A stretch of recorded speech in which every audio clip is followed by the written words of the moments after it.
Today I'm going to be responding back to the comments section. I'm going to take 3 comments, 5 to 10 minutes on each one every week. So let's not waste any time and get into it. The first comment I'm going to be responding back to is from a subscriber named Sarby Williams 7217, and this was in response to my "Don't Bring Your Natural Hair to My Event" reaction video. And she said, "I honestly don't like my natural hair because it's tough and hard to comb. It breaks combs and it's very hard to manage. That's why I wear wigs, weaves, and silk presses." I then asked her a question about whether the issue actually had to do with the comb as opposed to her hair, and she responded back and said, "I use a wide tooth comb and then I go in with a fine tooth comb, but it always breaks and it's painful. This issue rarely happens with my mixed cousins." So I actually responded back to this video over the weekend, so expect to see an outfit change right now. I've had every single one of those thoughts of my hair being difficult to comb, to hating my hair, to comparing myself to other people with a looser curl pattern. I've done all of it, got the t-shirt and the souvenir box. My all-time favorite quote when it comes to natural hair is from a man named Marcus Garvey, and he said, "Don't remove the kinks from your hair, remove them from your mind." That quote to me just sums up how most of the struggles that we have with natural hair, especially the kinkiest and coiliest of natural hair, comes from our mindset of how we see our natural hair. Because everything that you said in your comment to me, when I think about how do I deal with that issue, the answer is I deal with that issue by avoiding it altogether because I have changed my mindset on how I view my hair. For example, you view your hair as tough to comb, it is causing combs to break, and it is painful for you, and it's now making you hate your hair. I think that a comb doesn't belong in my hair routine. When the teeth of a comb encounter a tangle or a knot in our hair, what does it do? It doesn't slowly pick apart and detangle that strand of hair. It breaks the knot, or it breaks through the tangle, and then you're able to get your comb through your hair a little further. And we view that as, oh, it's detangling it. It's not detangling it. It's really just causing breakage, destruction, and pain for you. But a lot of us Black girls, a lot of us Black women have a lot of trauma from when we were younger that we may not even realize, because our Black culture normalized the idea that pain and getting your hair done should go hand in hand. So when we're saying, ow, ow, our hair, ow, ow, it hurts, I don't like getting my hair done, the reaction is typically, stop moving around, stay still. And the reason why I'm bringing that up is because someone taught you at some point in your life, either they said it to you blatantly or you were taught that through practice, that it's normal and it is expected for you to, one, expect a comb to go through your hair smoothly, and if it doesn't go through your hair smoothly, you have to force it through, and if your comb breaks, it's because there's something wrong with your hair, as opposed to the comb didn't belong in your hair in the first place. Someone might say, well, if you put a whole bunch of conditioner in your hair, or you comb really small sections, or you use a wide tooth comb, if you do all these different kinds of things with the comb, then it will make it easier for you to comb your hair. And I would agree. You can do all kinds of different techniques and magic spells to try to make it easier for a comb to get through your hair.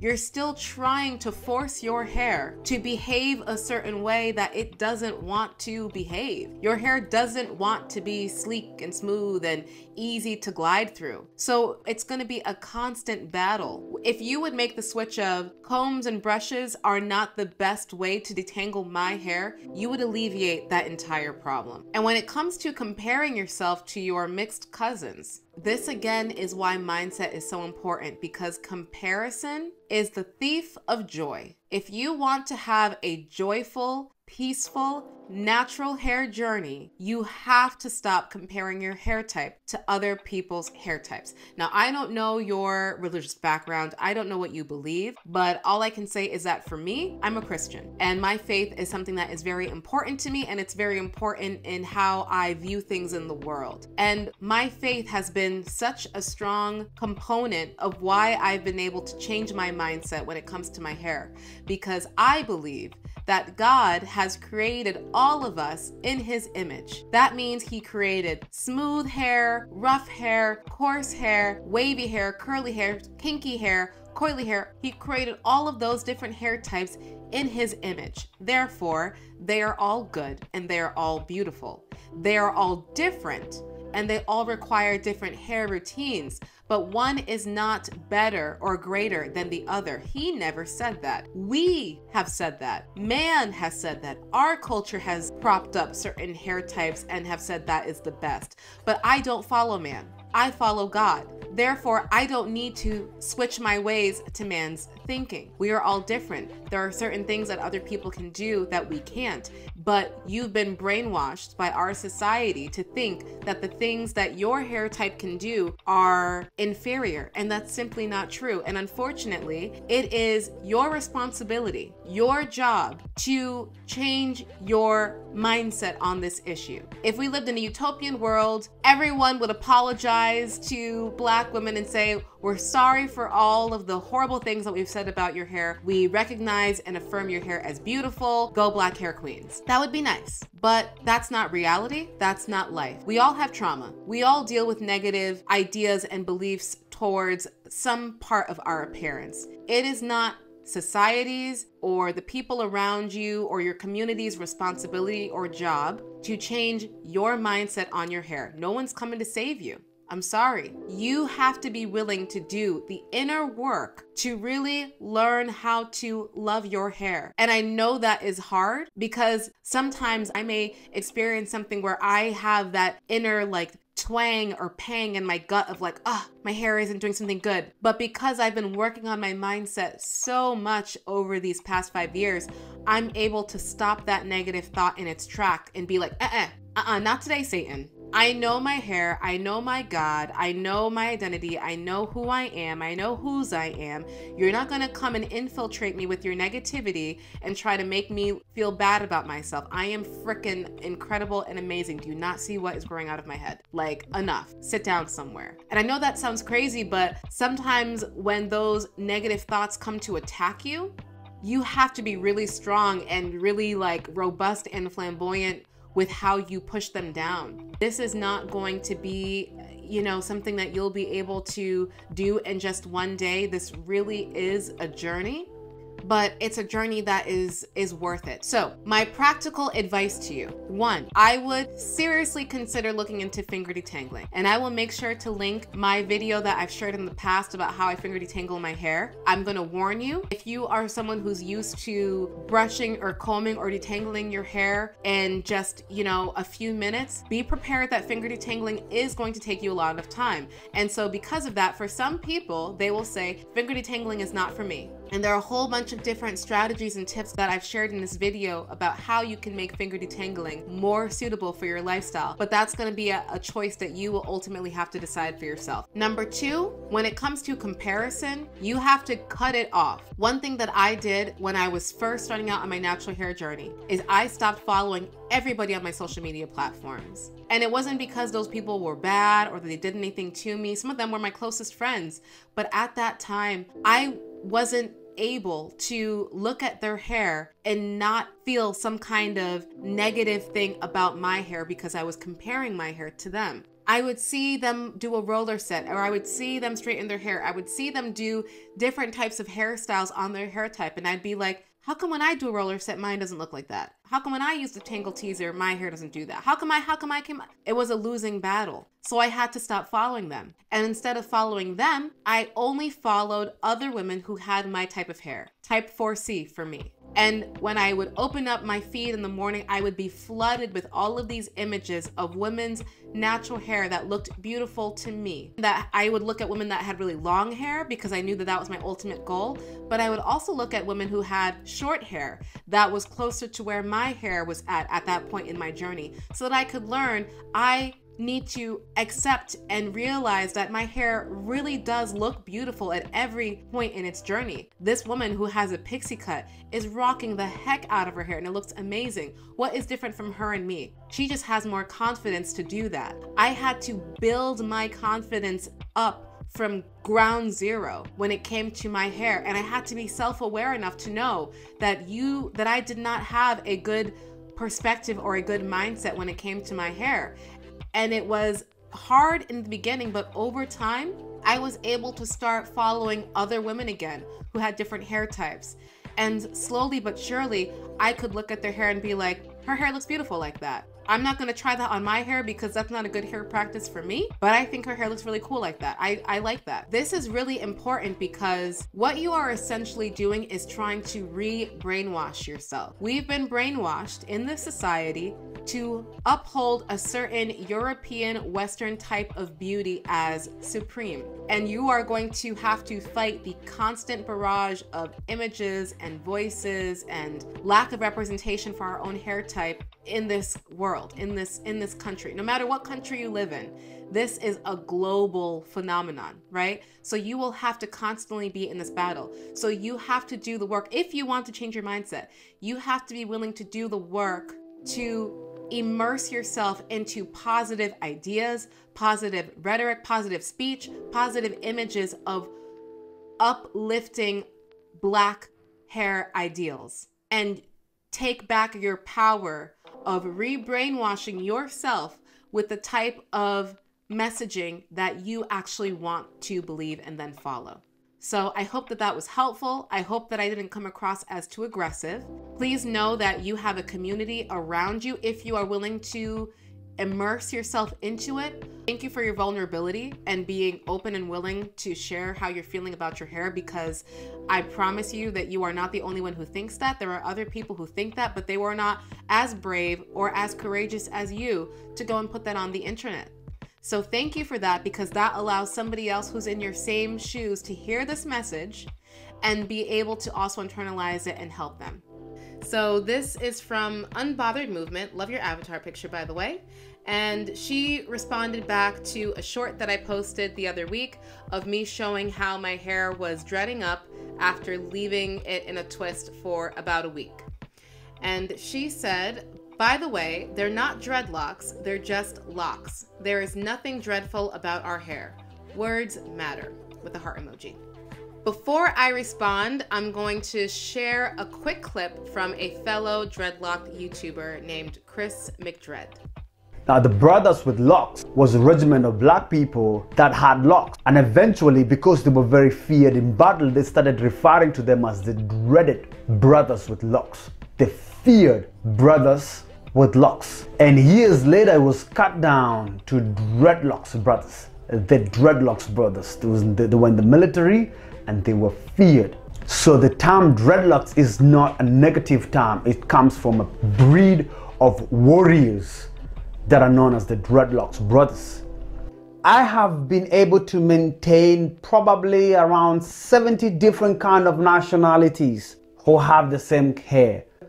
And we all unanimously use the term dreadlocks, interesting enough, apart from African Americans. African Americans prefer to call them locks. I have absolutely no problem with that. But I have a problem with you not wanting me to call it what I want to call it. I want to call it dreadlocks. I'm calling upon everybody to have a movement where we would get this hair to be respected, regardless of the name. So the reason why I wanted to share that clip is because not only does Chris have dreadlocks himself, but he also has a lot of experience with styling locks or dreadlocks on other people's hair for a long period of time. So I really valued his perspective on this topic. And I completely agree with everything that he said. Like Chris, I use the word dreadlock. I know that this is a topic or a debate that has been on the internet for a while. I've definitely heard it before. And I think that we live in a world today where there are certain things that were said when I was growing up that are now not okay to say anymore. For the most part, I would say I typically agree with most of the changes that we've made, because I can definitely see how some of those words were just really, really disrespectful. But sometimes I think we go a little bit overboard, where it feels like we're just trying to control or censor how people speak. And for me, dreadlock versus locks is one of those examples.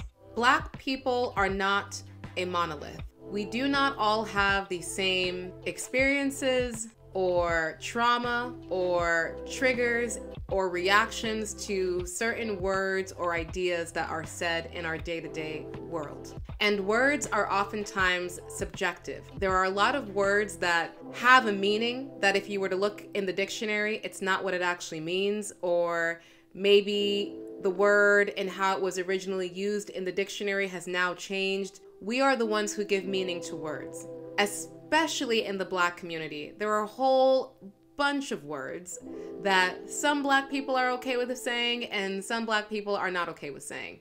The N-word, for example. And I'm not talking about nappy. I'm talking about the other N-word, the one where if you're a non-Black person saying it might be a problem for you, that N-word. There are some Black people who have no issue using that on a day-to-day basis. There are other Black people who would say that is a horrible idea and you're not furthering our culture. Who's right? Who's wrong? Don't know? Don't care. It's up to each individual to decide how they want to live their Black experience. Like Chris mentioned in his video, we have a lot of work that needs to be done with normalizing dreadlocks in all spaces in our society. Normalizing the idea that they are professional, that they are clean, that they are healthy to have, that they don't have all of these negative lifestyle connotations that people try to put on them. Just last year, I made a video talking about the Crown Act and how a school down in Texas was trying to prevent a young Black student from being able to attend school because he has dreads. Now they would say it's not because he had dreads, it's because he had long hair, even though his hair was pulled back and whatever. That's a whole nother discussion for another video. The bottom line is it's because he had dreads. To me, talking about that injustice and how we as a community can band together to have one united voice to try to enact change in those kind of situations is way more important than trying to police what we actually call that hairstyle. That all being said, I want to be very clear that I completely respect your right to use whatever verbiage you feel comfortable using in your Black experience. But what you may think about that word, while I respect your right to think that, it doesn't mean that that is true for me. So that is my piece on that. I really hope that I didn't come across as disrespectful or rude to you in that. I wasn't trying to be. I think that it's important for us, especially in the Black community, globally, but especially in the Black community, to be able to speak about things when we have opposing views, but do it in a way where we're still being respectful of one another. To anyone else out there who also has an issue with the word dreadlock, I'm letting you know right now, in as respectful way as I possibly can, that if you choose to continue to watch my channel, there is a 100% chance that you will hear me use the word dreadlock, and I will not change that for you. So whatever you choose to do with that information and how you choose to react to that is completely up to you, and I respect it. All right, so last but not least, this last comment is the one that you guys actually voted as the one that you were most looking forward to hearing me respond to. I had a slight issue with my audio that I didn't realize until after I was editing, so I'm going to read the comment out right now, and then the audio in the video will pick right back up afterwards. So this last comment is from EJEK Wolakchinwio Tuto 7267. I am so sorry. I did the best I could. I did not mean to just butcher your name. And she said, so if your hair isn't 100% detangled, what happens when you have to get your hair done or braided? Being that when every portion is sectioned, it is combed first before braiding, which is a lot more painful. This is such a good question, and it is another example for me as to why our mindset of how we view our hair is so important, because our mindset will dictate what type of hair practices we think are necessary for our hair. And the reason why I say that is because when every portion is sectioned, it is combed first before braiding, which is a lot more painful.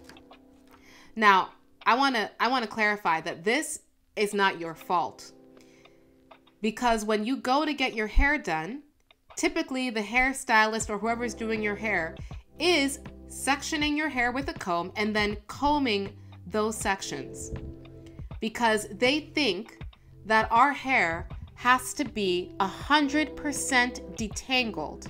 And when I say 100% detangled, I'm saying they think that they need to be able to run a comb or a brush through your hair at least 2 or 3 times, at least, for them to feel like your hair is now ready to be put into a style. And it is not true. My belief around detangling, and this is so important, it's so important, is that our hair only needs to be detangled enough for the actual style that we are going to put it into. What do I mean by that?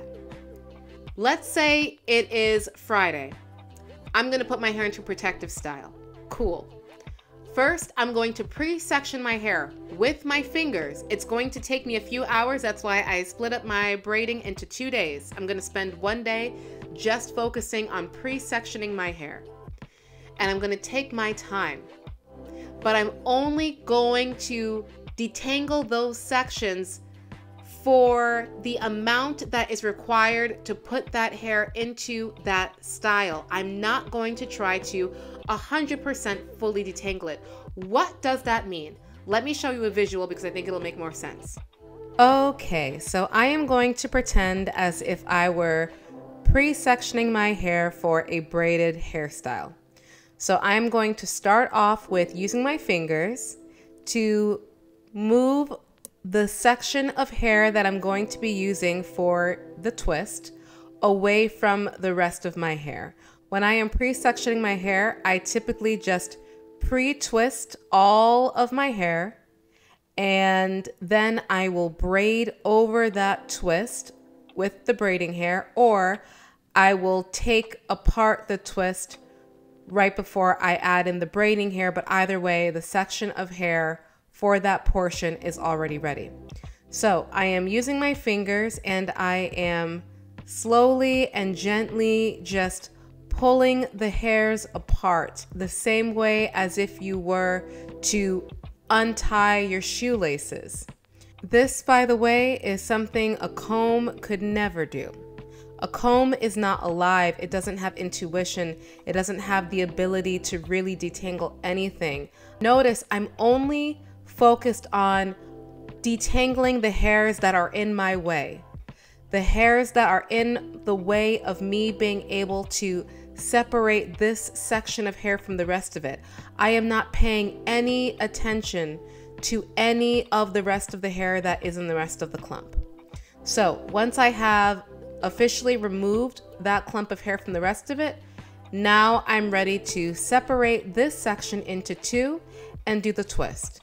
And I think this is the part in the process where my method can differ from a lot of other people, because what I see a lot of people or stylists do at this stage is then take a comb or a brush and run it through this section of hair. For whatever reason, we've been taught that this section of hair needs to be fully detangled before we're able to then continue on with braiding it. And I just don't think that that is true.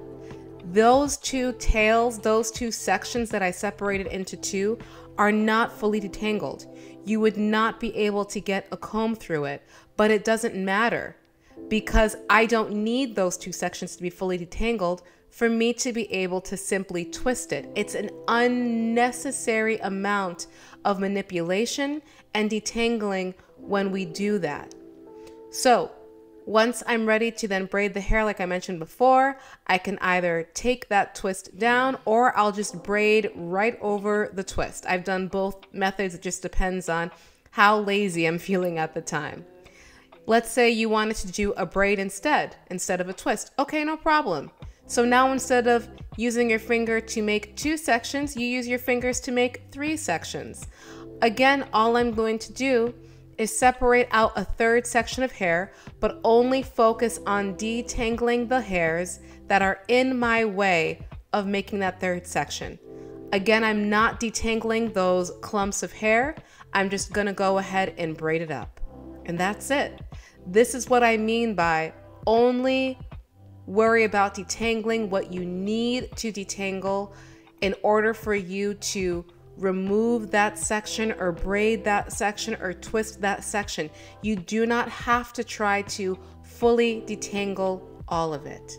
Hopefully that made sense. That is what I mean by I only detangle what is required for the style. I'm never doing a detangling session where I just go and sit down on Tuesday and say, I just feel like detangling my hair today, so I'm just gonna detangle. No, never.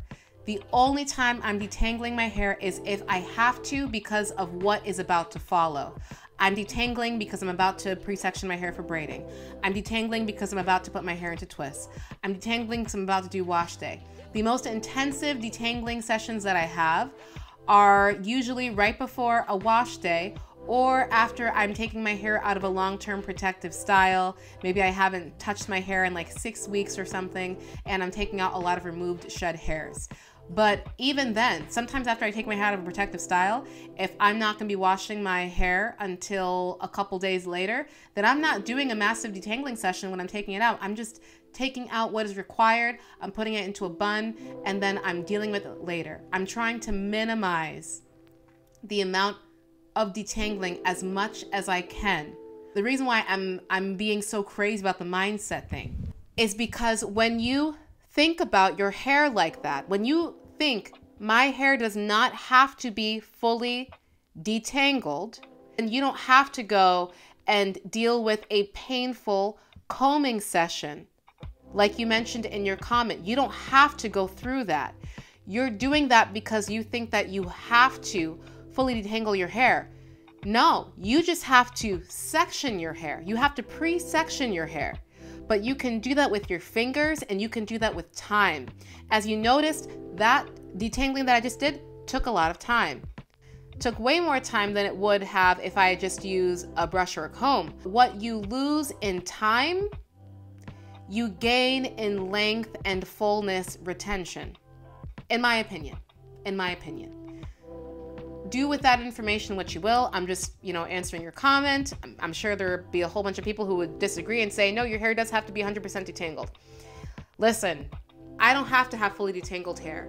And a lot of other really long 4C hair women that I follow also say that they don't have to have fully detangled hair. And in the beginning of my journey, similar to not trimming, I wasn't sure if that was okay or if that was right. I was worried that if I don't fully detangle my hair is going to completely lock up.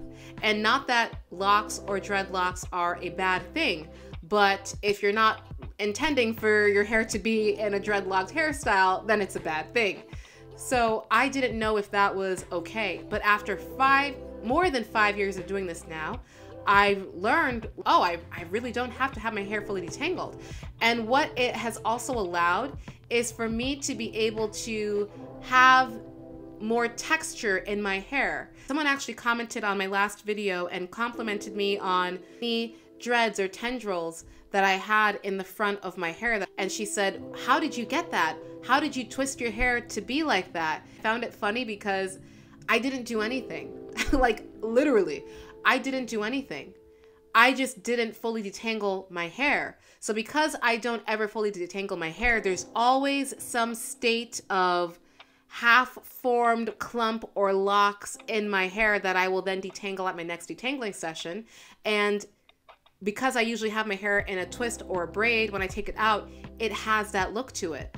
So for example, what you see here in the front, these little tendrils or dreadlocks or locks or whatever. See, now I'm saying all the kind of words because I got it in my head.